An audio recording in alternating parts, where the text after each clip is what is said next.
Hey everybody, thank you so much for joining us on the Krista and Ed show. Yeah. Oh, sorry. I'm excited okay. today. I've had lots of coffee. He's excited because we have an amazing guest today, and his name is Mitch London. He's joining us all the way from Colorado. Mm-hmm. Mm-hmm. Hello, hello. Hello, hello. Yeah. And Mitch is going to share with us today, a little bit about his background, his story on how he got started, or his introduction into the online marketing world, and what he's doing today, and maybe some of the projects we'll get into that you've been working on to make this world a better place. So Awesome. Welcome, Mitch. Welcome. Thank you. Thank you for having me. Yeah. So if you can maybe just tell us a little bit about, your journey of how you ended up where you are now, but where did you start off in this whole, digital marketing world? Most of my background started in sales. I've sold just about anything that you can sell that's out there, commission-based, salary-based, that whole kind of thing. And I had a brief stint with print advertising. Okay. And I loved it. I loved the advertising world. It was great. I have a joke that I have a dual personality. I've got a very, very creative side, and I've got a very, very analytical side.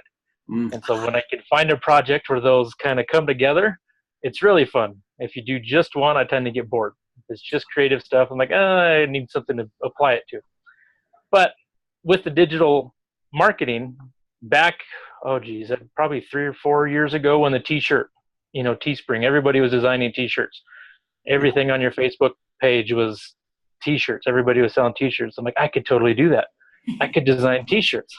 And I happened to find ClickFunnels when they were first starting in Russell. And I was like, oh my goodness, back before it was anything what it is now. And he actually let you have ClickFunnels for a year for free back in the day. When that happened, I'm like, okay, so I found something I want to do, and I found this ClickFunnels thing, and now I got to figure out what that is. And so I started I have this awesome opportunity, but I don't know what to sell. I need a business, I've got these ideas. So I started just kind of digging into it. I thought I was going to be a full stack web developer. I started taking coding classes through that Udemy website, all these online learn it yourself kind of stuff, pouring myself into all these different avenues of marketing in the digital world, and realize it's not as fun to code all the time, at least for me. Some people love it. And so I started to kind of gradually whittle my way through this digital world, and I have finally settled on 4 areas that I focus on now. And to me, it's just a natural progression. They just go hand in hand, skipping down the street together. But that is sales funnels, Facebook ads, email marketing, and then influencer marketing. Mm-hmm. And to me, when those 4 things are working together, then you can really kind of explode your business, no matter what it is. And they also work in phases. So depending upon where you're at in your business, different parts of it come into play, but they all work together very, very well. And that's kind of where I've settled in my journey on. Now I've been doing this full time for the last couple of years. That's awesome. When you talked about having the creative side and the analytical side, I totally get that. And I get stuck in the middle sometimes, right? Because it's like, oh, I want to do the analytical stuff, and then I want to do the creative stuff also visually, right? But then I have to pull myself out and go, no, my superpower creative wise is like the visionary and moving the needle forward. So I get stuck sometimes in those zones, but that the industry and the 4 areas that you focus on, I could see how that fulfills both sides of it, which is really cool. And you also are very good at, I know this because I actually, this is one of the guests that, actually, I've never met you. That's so weird. I was going to say I've met you. I have never met you, but we have been connected online for, over a year, maybe 2 now, right? So I feel like I know you more. And I've had some phone conversations with you, but you also are very good at, strategy and taking complicated things and, breaking that down for people. So that's a really, another important piece, or good piece that you have to offer amongst all the other 4 components working together, right, for your clients. So, yeah. Because it's really fun just with the strategy. I mean, the creative side, you can see things. So you can see how big it can be, and you can see the possibilities, and you can see different angles that people may not be able to see themselves.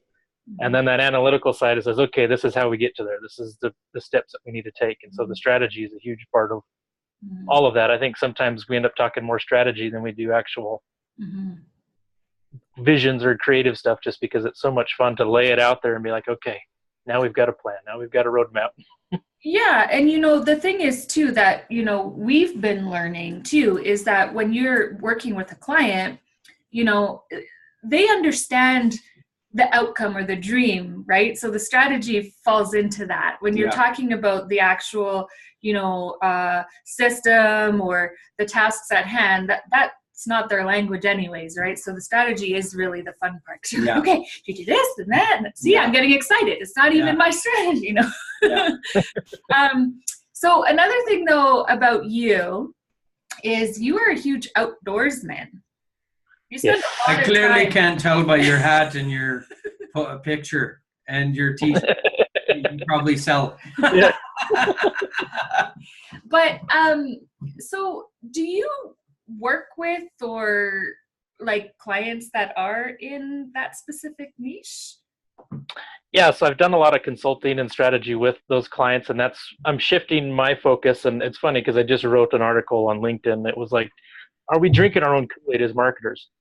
We sit and we talk with our clients, and we tell them, to have a specific audience, and we tell them to have a specific thing that they're trying to speak to and design their marketing around that.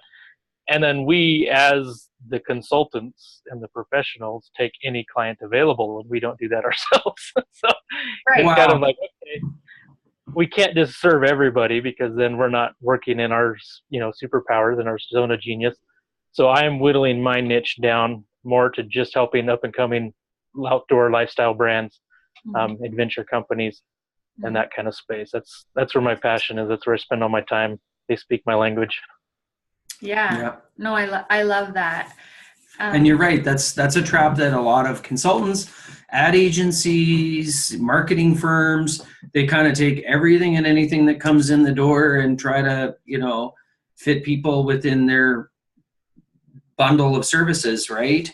And not actually narrow it down. So, I mean, that's great, right? You're really honing in on an area that's good for you and passionate. If you're passionate about it and you have that knowledge, the background, I mean, you can just serve them at another level, a whole other level, right? So that's really, really cool. And then you're also involved in some unique nonprofit endeavors as well. Would you like to speak a bit about that? I mean, that was something that we talked about before we started to record, and I was like, I didn't know any of this, so I'm totally excited to hear about that. Yeah, absolutely. So one great thing about the online space is that you can meet people. So like with you guys, I've never met you in person. I remember when Krista joined a social media group that we were all a part of, it was, there's instant connections with people, and you just kind of, you get it. They're like kindred spirits from afar. Yep. So similar type of thing as I came across Chad Thibodeau, and he was starting his design academy. And his big thing and his big kind of movement and his target audience is those who are kind of stuck and just need that hand up for that next level. And so it's given, it shall be given unto you is kind of his mantra. And he's done this in the past a year ago, where they launched this design academy. They had incredible marketers come together, and they were going to give of their services. Chad was going to teach them. He's going to give of his knowledge. I mean, he's a top 10 designer within ClickFunnels now. And so he's sharing that knowledge for free for these people. And in return, they're going to volunteer that knowledge and apply it to nonprofits. Yeah. So last year, I think they just did a couple of them. This year, they've had 8 different nonprofits. Next year will be even bigger. But you get these teams of 9 people, these marketers who are coming together with their expertise. And we've had people from all different kinds of backgrounds. I will now hire any single one of them on my team for my own business, just because I got to see them in action. I got to see the incredible knowledge base that they have, their, professionalism. It was just amazing. Yeah. But we were able to get a nonprofit. And so ours was called Art to Healing, run by Atira. She's based in Nepal and Melbourne, Australia. Basically using the art of yoga and the arts itself, painting, to help girls who have been affected with sex slavery, child trafficking in all these countries. After the big tsunamis and stuff came through Nepal and wiped out so much of that area, there was so much of these young families that were displaced, and children especially were then taken away into these horrible, horrible conditions. And it's helping them to come back and feel worth, and to help them feel, like they're important again. Wow. And so it was an incredible movement because they have such this powerful cause, but then we are able to give of our time, we're able to give of our knowledge, and in our world, it's that specialized knowledge, and how do you apply that specialized knowledge that makes a huge difference. Yeah. And so you're able to do that for somebody who has this vision and this passion, but just needs to get their voice out there. So it's been such an incredible blessing just to be a part of it, to help watch this come to fruition. And then next year's, I'm sure, is going to be even greater and better. And that in itself, wouldn't you agree, is better than any paycheck? Like that feeling of knowing that you are like you can't even put a price tag on that, right? Yeah. Like you're not just helping this woman get her cause out, but you're like saving lives of other people that you've never met. Like it's so amazing. It's fun because it's not going to be out there. Nobody's going to know we did it. Nobody's going to know who we are. Nobody's going to know that Mitch London was involved in any of this kind of stuff. Because it's not about you or on the other side of the planet are going to be taken out of slavery, who are going to be given a place to live, who are going to be given opportunities, who are going to be clothed, they're going to be healed from the inside out, given confidence again, just because we put together marketing plans. And I mean, it sounds kind of silly, and they don't want to cheapen it, but it's really kind of an impactful thing of you can stand behind the scenes where your intentions are right, because it's not about us. It's not about any recognition. We will get zero. There was never, nobody will ever know unless they listen that we did this. Yeah. But the impact is far greater, and sadly we won't get to see as many of the results because we're not there on the ground with them. We'll get to hear stories here and there, but we won't get to see the girls as, this donation that came from this funnel is now bringing this girl out of slavery. I mean, that's an incredible thing. Yeah. That's great. Wow. Yeah. Makes us think. You think? No, I'm just kidding. We're soon going to be joining together. All of us in the Design Academy are going to be working together for the Operation Underground Railroad. Mm-hmm. And so we all had our own individual nonprofits, and now we're going to collectively come together for one big one. And the goal is to present them with $1 million check next year. So awesome. Yeah. That documentary is actually playing tonight. I got to do a post about that later. Yes. So we had the opportunity to watch it at Funnel Hacking Live last year, and the movie premiere. Yeah. Very, very moving, very compelling to actually video where like some of the worst places in the world and humanity, and where these little children are.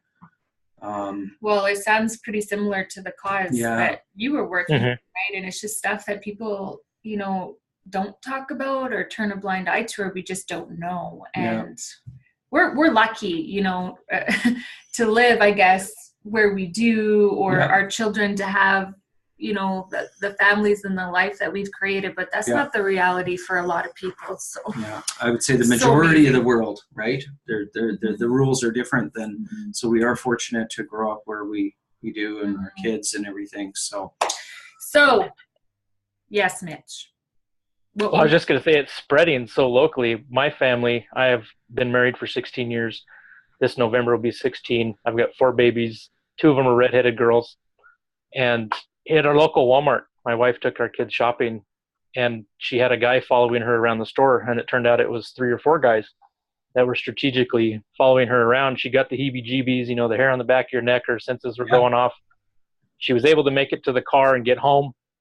Called Walmart afterwards to find out what was going on. The security guy pulled up the tape. She called the police, and it was unfortunate because the police thought she was just being paranoid. Totally blew her off. Got a hold of the security people at Walmart. They looked at the footage, and he said that made the hair on the back of his neck stand up of how close these gentlemen got to my daughters, to grabbing them without my wife seeing, without them knowing. Every time you turn a corner, and there's that brief moment where they're on the other side of an aisle. Yeah. And luckily for us, nothing happened. Nobody was touched, but it's everywhere. I mean, we're here in a small town in Colorado. you know, 25,000 people is the size of our town, and in our little town, there's predators, you know, walking around looking for targets, and it's just amazing. I know how much that it doesn't get is enough attention that it should. You're right. Yeah. Wow. So I was actually just going to ask you, I was going to say, you're a father, how many kids do you have? A wife, you just answered all of those questions. So is she involved in the business at all, or is she, like, what's the dynamic there? No, she's not actually. She has a full-time job that she's looking forward to leaving. Okay. She works with a company. It's a great family that she's known here in our local town, and has worked with them prior to having children. She went back to work, you know, not long ago, I guess it's been about 2 years that she went back to work. But that's what she does full time. She wants to get more and more involved in what I do, but the marketing world is just not her thing. So she is 100% the supporter and encourages me and helps me, you know, get whatever I need to get done. But the digital side of stuff is like, not my thing. Gotcha. That's awesome.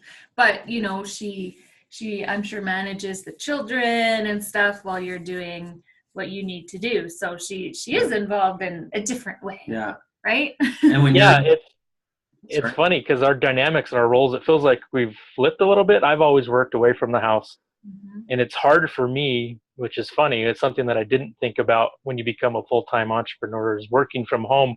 It's very difficult. Like, I'm used to being on the go. I'm used to moving. I'm used to seeing places, traveling, exploring.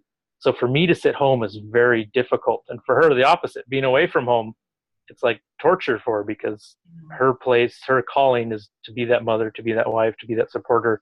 That's where she wants to be. And so right now our roles are kind of flipped, where we're both outside of where we want to be, but working to get it back on the normal side. So everybody's. You could just rush to go to Starbucks. Yeah. Right? Well, with 4 kiddos. Oh, I guess, yeah. You can't. I can't just leave them at home by themselves, because we homeschool also. So, do you? Wow. Yeah. Really? I'm very curious about homeschooling. Yeah. And what the benefits are. I can teach you some stuff. It's wonderful. I'm getting homeschooled right now. No. Yeah. Yeah, homeschooling is incredible. Our kids absolutely love it. And it's funny, the comments that come out of their mouths, we don't coach them that school is bad. We have family members who are teachers, any of that kind of stuff. But they ask questions like, why do they get up so early? Or why do they have to go and be away from their family all day? And I mean, just the simple child questions that pop into their head. It's like, not everybody has the opportunities or, the situation that we're in. But in their mind, it's like, why do I want to be away from family? It just doesn't make sense, like. That's awesome. So how do you juggle that? So you work during the day, and your wife is working away from the home. So how do you segment time to do this homeschooling? Like, how does that work? Well, we build our own curriculum. There's some different ways out there where you can kind of piece together things, and there's different programs depending upon the state that you're in that allows for testing and different stuff. But my wife is incredible at building the curriculum. So she has it. We purchase everything at the beginning of the school year that we need. She puts together lesson plans. And so we have each things that we're doing each day. So first thing in the morning, we get school out of the way. But when you're not in a traditional school system, you don't have to sit on each subject for 45 minutes for 6 different classes and have lunchtime and recess and all this time to fill up the space of a day so parents can get home from work, because I think that's why school lasts so long, because parents are gone. So our kids, they can bust it out. They can be done in an hour, hour and a half, 2 hours sometimes. If they need longer, we take longer. If they're done faster, then we go play. But faster process. I just came up with a business idea for your wife. She can be teaching people how to homeschool or start to do your curriculums, because it is something, like, honestly, like, we've thought about and talked about, but it's, I don't know if it's because it's the way we're programmed, right? Because we've gone to school and it's just like, that's what you do. Oh, it's school time, register your kids and whatnot, right? But it's like, it seems so scary and overwhelming to even think about or start the process, right? You have this insane amount of fear that you're going to screw up your child. Yes. Like, I'm not going to be able to teach them what they need to know, and they're going to be this dummy in society, and it's going to be my fault, which is totally not true, because kids' brains are incredible, what they can learn. Yeah. And I think, in my opinion, school slows that process down. puts a governor on them. They aren't allowed to really accelerate when they're really good at something. They have And to so like with our kids, if they just get something, then we don't spend tons of time on it. We test them out of it and they're on to the next thing. Yeah. If they struggle, then we spend as much time until they get it. And so it's a very flexible kind of a thing, but it's something that, we took a 10-day road trip to the Pacific Northwest, 4,500 miles driving in our car, and we don't have to worry about homework or assignments or schools or teachers getting mad because your kid's gone or any of that kind of garbage. Yeah. It's what we do as a family. It's how we live as a family. So it's really that's great. Awesome. And then, I'm trying to process this because it opens up your flexibility of where you live and what you're doing at any given time. And then they learn like real life skills and stuff. What about social skills then for the kids?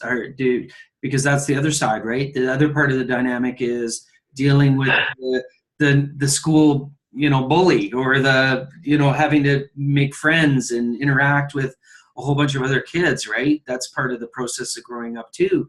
So how do you guys balance that, or how does that work? One question, that's probably the number one question that we get, and that it laughs because I always say if the parents are weird, the kids are going to be weird. It's not just because they're homeschooled. Usually, if you got a weird set of kids, you got some weird set of parents. Awesome. Ours are going to be awesome. But no, in my view, high school, middle school, elementary school, it's a different set of things. That's not life skills. That's not normal of anything after you graduate. Is never going to be like that again. Mm-hmm. And so you have all of these kids crammed together, shoved together, that don't really know how to deal with life yet. And so it turns into these weird things. I think, you've got all these issues right now in schools these days anyway. But my kids, I cannot tell you how many times we go anywhere and we've been told they're the best behaving kids there. It's because we don't allow them to fight. We don't allow them to bully each other. So those aren't something that's ingrained into their thought patterns. And when they see it happening before them, it's so foreign. They're like, Mom, why are they acting like this? Like, It doesn't make sense of why kids would do this to each other. Yeah. So they have natural tendencies to stick up for themselves, and we encourage them, and they have more confidence because they don't get belittled or badgered for 8 hours a day and then come home and we have to try and repair that. Yeah. They start with confidence. And when you start with confidence and you don't have to start off rebuilding that confidence, it sets them in a different place. So when we go places, they're always very well spoken. They're very well mannered. I don't worry about the social side of things because they know how to act. Kids know how to play around each other. Yeah. It's the other negative stuff that happens when they look at them like, why are they doing this? That's not allowed. They're like, do you see this? They're not supposed to act that way. And so it's kind of nice that they can be an example and not, this victim that doesn't know how to deal with society. Oh, I love it. I feel like we met over last summer, a young man that had been homeschooled, and he was like 17 or something, and he went to university. He was already, halfway through university, and he'd been homeschooled, and it was just the way that his family did it with all of his siblings and everything. Oh, and he was such a nice kid. Yeah, he was a smart kid. Yeah. Yeah, I know. Like for my oldest daughter, she's 11 now. Mm-hmm. She struggled with reading in the beginning. And she was behind, where the school says she should be in reading levels. And we just worked with her. We finally got her some books that she enjoyed, and not necessarily some school curriculum type of books. And it flipped. And right now, she's literally writing her own book. She's doing all this different stuff. And so, it just changes the whole dynamic of what kids are able to do because we all learn so differently. Just within my 4 kids, each one of them learns things so differently. Yeah. My second daughter, she's 9. We couldn't sit there and, I guess, teach as much with her. Like, she either got it or she didn't. And if she didn't get it right now, she didn't want to talk about it. Yeah. If you try and force the issue, then it just didn't go anywhere. Yeah. And so she just, when it was ready, boom, it happened, and then she got it and it was gone. Wow. So it was just this different process. But you imagine putting 30 of these individuals in a room and everybody do it the same way. Yeah. I only have one teacher who can help you, so I can only answer one question at a time. And who's, so I think it's great. Huh. So you, this is the really cool thing about having your business online is that you're able to, you kind of touched on this, but, homeschool your kids as well and have that flexibility, right, to do that. So that's so cool because if you were out of the house as well all of the time, then you wouldn't really be able to do that. Yeah. So as long as you have a built curriculum, and if you're challenging whatever, the state laws say this is grade 3 or 6. Yeah. Mm-hmm. So I'm sorry, I'm jumping back again. I love this topic, and we can talk about it forever. But I want to talk a little bit about what you do, Mitch, okay? Because I think it's so important and so cool. You have this awesome skill set to offer other people on how to help them, grow their businesses, right?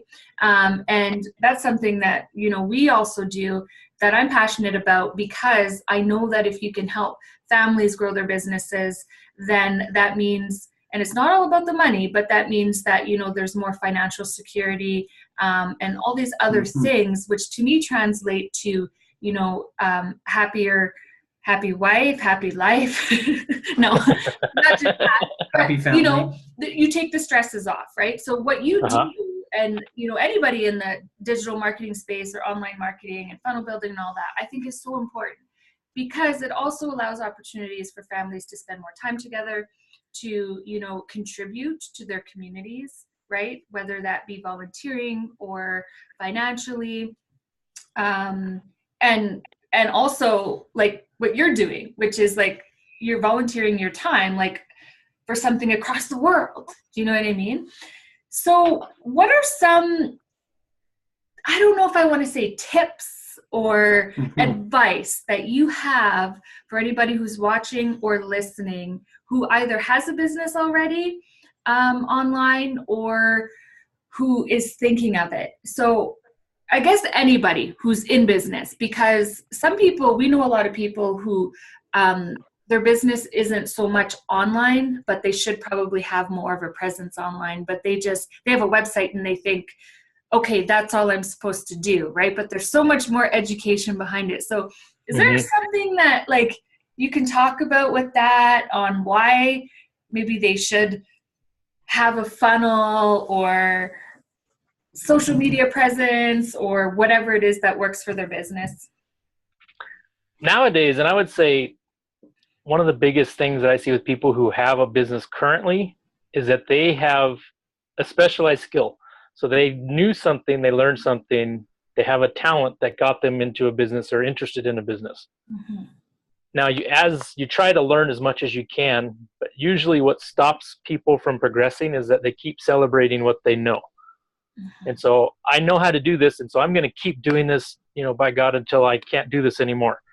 But it stops you from moving on to the next thing, because you got to that place by learning something new.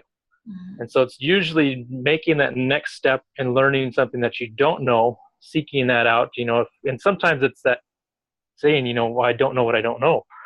But if you don't know how to work online, then we need to find somebody who is. I guarantee somebody who does online something, and just start a conversation. Most people are willing to give you their time. If all you do is post into Facebook groups, you're going to find the trolls that want you to pay them for everything. Yes. Everybody, I can almost promise you, every single person started off with somebody saying, I will help you. Let me guide you. I will give you advice. I'm not going to charge you a coaching fee. I don't want you to buy my program. There's people out there who are willing to help you get started. Now, also be respectful of people's time, and that kind of thing. But that is where I would say the biggest hurdle is you're just celebrating what you know, and you're not jumping on into that next level or next area of your business. And so every business has to progress. I mean, look at horses to cars. There was a thing in Popular Science, I think I read, that said if we went over 30 miles per hour, we would suffocate. So how could there possibly switch from horses to cars? Yeah. It's just knowledge of the time doesn't necessarily mean it's fact. It's just opinion. Well, and I think what you said, it touches right on point. I'm like totally not getting my words out today. Or does that happen every day? I'm just like thinking way quicker than I'm speaking here. But sorry, did that make sense? It's true. Okay. Oh, yeah. I get it. Yes, honey. I get excited. Like, no, I know what you just said. Sorry, did I lose? You know what I'd like to say, and then you can, is celebrating what you know. You get stuck on that. You just totally hit a nugget of gold right there, because that is true. Lots of business people or entrepreneurs, they get to a certain level, and then you're right, they rinse and repeat because they've hit a certain level of success. That's actually the biggest risk factor. That's the biggest hurdle to get over. Just the way you even said that. Well, that's what I was going to say. And I think a lot of times too, as a business owner, what's wrong with you? Not that I was being silly. I'm like, sure. Sorry. What I was going to say, what was I going to say? was, yeah, like a lot of times I think like business owners, sometimes you have so many things going on that anything else on your plate seems like a lot, right? So one thing that I'm passionate about is letting people know that there are people out there like you, like us, who actually have a passion to help you alleviate some of that stuff.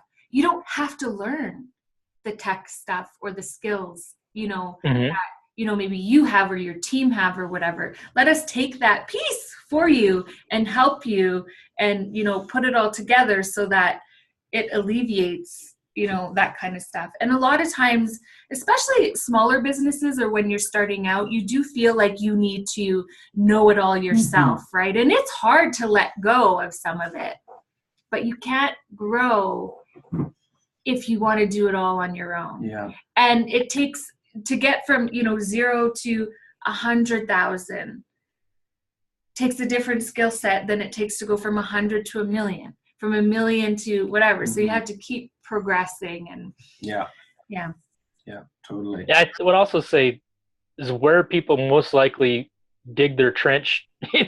This is where I'm sticking and staying. It's just one piece of the puzzle, and so they don't have the full picture working together. So when things feel like they're bombarding you or it's more on your plate, it's because you don't see how it fits together. You don't understand how this works together and how this portion will actually help this portion work better. And you don't and know. So it's like I just have this one piece, and this is where I'm focusing, but I don't realize if I had this piece and this piece that everything works easier. And so it's not more on the plate, it's actually taking less off and, allowing things to flow absolutely much quicker. Yeah. So Mitch, this brings me to my next question for you. What would you say your superpower is? It's kind of one of those things where you want to have certain superpowers and then you realize that you always default back to certain areas and this is what you really help people at, and but I want to be this. It's like you'll get there. I would say I can really help people understand things, complex things very simple, and I know that's a term that gets used a lot as I help make the difficult things simple, and it's like, well, everybody kind of says that, but understanding where they fit, maybe what's missing, help them see the vision. So I like to say, if I can supersize your idea, you've got a passion, your idea, and I'm going to help you make it larger, bigger, more efficient. If it doesn't need to be bigger and you just want it to work better, what are the possibilities? I can see those things very naturally, very intuitively for people. I would agree with that. I know the first time we had a phone conversation, I was very stuck in my head and this and that and this. And I think I spent 20 minutes with you and you just like kind of broke it down, stuck to the point and made it seem like, what's the big deal? I'm like, oh yeah, okay. Well, it's great to have that outside point of view, right? To come in and just clean the deck and look at it from a macro level. And then, okay, here. Well, the thing is business owners too, because I think I'm really good at doing that too, but when it's your own, your emotions are attached to it. And sometimes it's hard to, navigate through that. The trees through the forest, really. So that is a really good superpower to have. And, a lot of people might say it, but I don't think a lot of people really have that ability. So that's huge. Yeah. Yeah. I mean, encouragement is a big part of it. People beat themselves up. And so part of learning how to unravel that big ball of yarn and make it into something is, being encouraged along the way. So I think that's kind of an extra little twist that comes along with my superpower of, you don't have to beat yourself up. I had a great friend, kind of a mentor in my life, and he always told me, excellence is the standard, grace is the word. Yeah. You always strive for excellence, but realizing you're rarely going to get it, don't beat yourself up. You have to give yourself grace to keep going for the excellence. Yes. That's great. That's great. See, there's advice. another bomb right there. That's a great one. So we always like to ask our guests to ask us a question. So If you have you have one, you don't have to, but if there's something you want to ask us, that would be cool. I'm curious, just because knowing both of you a little bit from before, and both strong personalities, and now two strong personalities are coming together for a harmonious business opportunity. Oh, like that. Okay. So I'm guessing learning each other's roles was a big step into making everything right. And how do you navigate not overstepping those roles when you feel like this should be my role, and it's like, no, that's not your role? Well, to be honest, Mitch, we're like both three-legged people stepping on each other's feet as we speak. Yeah, like 100% transparency. That honestly, yeah, I think we both know from the beginning when we first started talking about it was going to be our biggest. Yeah. Is hurdle a word? I don't know. Like to overcome, right? Scary as whatever to do, because it's very important also for it to be successful. So I think this whole journey ongoing is going to be a little bit of that, just because of our personality types, but we are very, very conscious and aware of it. And, you know, honestly, like, we're trying to define those roles right now. It's not easy. Because well, I know, like, disappointments happen because expectations are not met. Yeah. And so where those expectations are placed and how they're communicated leads to disappointments that should or shouldn't be there. And so I was curious, because I know you both are very strong personality, you know, not necessarily aggressive type people, but very sure in what I can do. Yeah. And, you know, yeah. So, you know, we did a podcast not long ago as well, and they gave us some great advice on what they do as a couple working together, and we need to start implementing it. We're still in transition as well, like he's still transitioning out of the other business, but what they do every morning is they sit down and they talk about what are the 3 things that we are working on or going to accomplish today. And it's not together, it's individually, right? But they talk about it first thing in the morning, so that, you know, they're on the same page or kind of know, and they're not intertwining over each other. And they said that really helps. And I could see that. Because I'll be working on something. She'll go, why are you doing some rework? Or, you know what I mean? That happens. Yeah. So that we're still trying to define, but that's definitely a really good tool to help us navigate through that. We'll let you know how it goes. I'm sure I'll do a Facebook Live one day talking about it. Yeah, probably. But you know what? Like, this is huge. Like, I honestly, like, I joke about it, but I'm like, this is gonna make or break us, right? Yeah. Like, I know in the end, because we are a strong team, it's gonna make us stronger. And a part of me is excited about that, right? Because it's a new avenue in our relationship that we haven't gone down before. You know, we're still trying to figure out the rules in the house, you know? Yeah. Like, 10 years later, he's still doing dishes. Steps. No, I'm just kidding. John Maxwell always had a saying that I loved. It's, you make the decision once and then you manage the decision daily. Right. And I think that's like the perfect application of, this is going to work, and we're going to manage how it's going to work every single day. But the decision is made that it's going to work. Like, it's right. And that's honestly where we're at.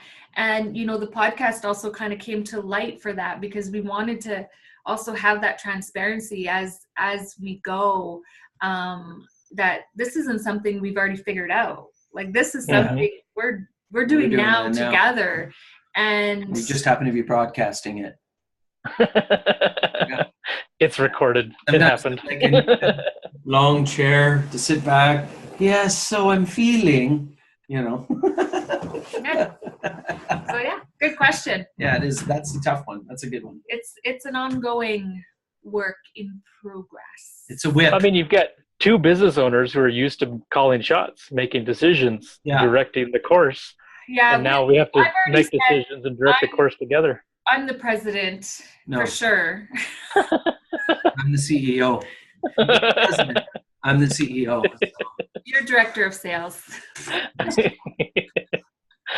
Business cards haven't been made up yet. No. Okay, so Mitch, now I want to know, how can our viewers get in touch with you, or listeners get in touch with you? Yeah. If they want to. They want more, if they have interest in some of your areas of expertise. My website's easy, mitchlondon.com. Oh. London like the city. People always try and church it up and add E's and U's and different things. Just LONDON. Nice. Perfect. But that's the easiest way. I'm on LinkedIn, Facebook, Awesome. Instagram, all that stuff. And it sounds like you're dropping bombs on LinkedIn as well and writing some articles, which is cool. Yeah, there's some fun ones on there. Like I said, that most recent one, or one of the ones is, you're not stuck, drink your Kool-Aid. I've got lots of fun ones. Just little epiphanies. Awesome. Well, thank you so much for joining us today. We appreciate it. Thank you, guys. We talked about a lot of different topics today, so yeah, it's been good. I think our kids are going to be homeschooled at some point. It's worth it. Yeah. You'll watch them just thrive. Yeah. Cool. All right. All right. Thank you. Thank you. All right, guys. See you later.